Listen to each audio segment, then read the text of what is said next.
The country is currently experiencing its worst economic crisis in decades, with a debt load exceeding 81 billion cedis as of September 2022. Ghana is seeking an IMF support program to the tune of $3 billion to revive the struggling economy. As part of the IMF deal, the government will undertake a domestic debt exchange program to help bring the country's debts to sustainable levels. The program has, however, faced stiff opposition from many entities that hold government bonds, including individual bondholders and corporate institutions such as banks. The government has been widely criticized for its unwillingness to make any sacrifices, but rather leave all the burden on investors. The Institute of Economic Affairs, IEA, believes the financial sector can be spared the crippling shocks of the domestic debt exchange program if government reduces its spending.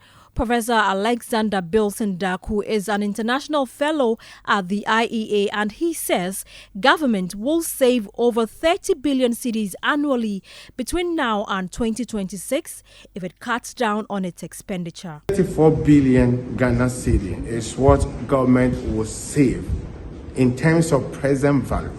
Okay, present value of what individuals will lose to government. And if you listen carefully, the IEA has proposed another alternative DDE that could reduce this this wealth that bondholders will lose from 34 to about 21 billion, which is significant. About 15 billion Ghana cedi will be saved. In other words, will be wealth that belongs to the bondholders that will not go to government. On his part, the executive director of the IEA, Dr. John Kwachi, touched on some of the specific areas where government can make these cuts in order to raise funds and help reduce the impacts the haircut will have on bondholders. If you owe somebody, you can't pay them. Why will you still want to maintain your lifestyle? So go and educate the bondholders and tell them that the government cannot maintain their lifestyle and withhold their savings. Okay, it should be burden sharing by all, and that's what we are asking for. The Parliament passes what they call appropriation. They approve a ceiling on the expenditure for government for the year. But who polices that? At the end of the year, we are told that government has exceeded that expenditure, and nobody holds them to account.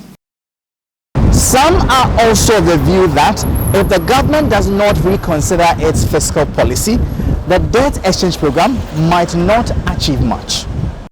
Economist Dr. Patrick Esuming says if the governance of the country's fiscal space is not given a second look, the debt exchange program will be of no real significance. This comes as government is restructuring its debt as part of efforts to secure an International Monetary Fund IMF program. Already, it has received major opposition from various groups, with some threatening legal action to be exempted from the haircut. Speaking during the public forum on Ghana's debt exchange program organized by the Economic Governance Platform, Dr. Esuming stressed the need for financial discipline to improve the country's position. If you look at some of the things we are talking about, so if you look at some of the things that has come out of the IEA, some of the things that have come out of the individual bondholders forum, some of the things that are going to be in the current program we are discussing, a lot of them were in the last program. The issue about exemptions that is going to be discussed widely again, they were there. The issues about private property taxes were there.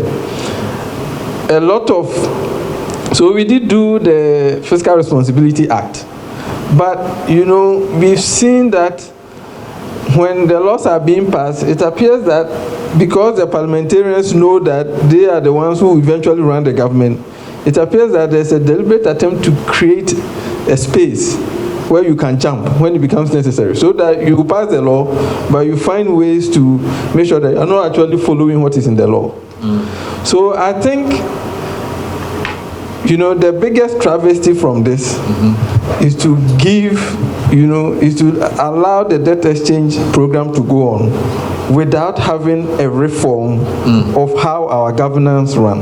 Meanwhile, speaking at the same event, Director of Research at the Institute of Economic Affairs, Dr. John Kwache, agrees and believes the government must consider savings that can be made by reviewing its fiscal strategy in order to ensure fair burden sharing. Unfortunately, we don't have enough information on the maturities and the coupon rates to be able to compute that. So we said, even if we don't have it, let's go to the fiscal consolidation side and see how much savings we can make. And I think that's the paper that you said you've gone through it. So maybe as we get on, I'll provide some more detail on what kind of fiscal consolidation, expenditure and revenue measures, and indicate how much savings we could make from there. Then with that in hand, we can say that then you can mitigate the restructuring. How you can use it to mitigate it. You should do both. Otherwise, you are asking the bondholders to do too much, to bear the entire brunt of this. And when the fiscal consolidation should also be doing that. And IMF should help to do that, to achieve this. You know that even the debt restructuring, they are still saying that it's a sovereign decision. Oh, that's what the IMF says. They say it's a sovereign decision. So it's at your discretion. It's up to us. It's up to us.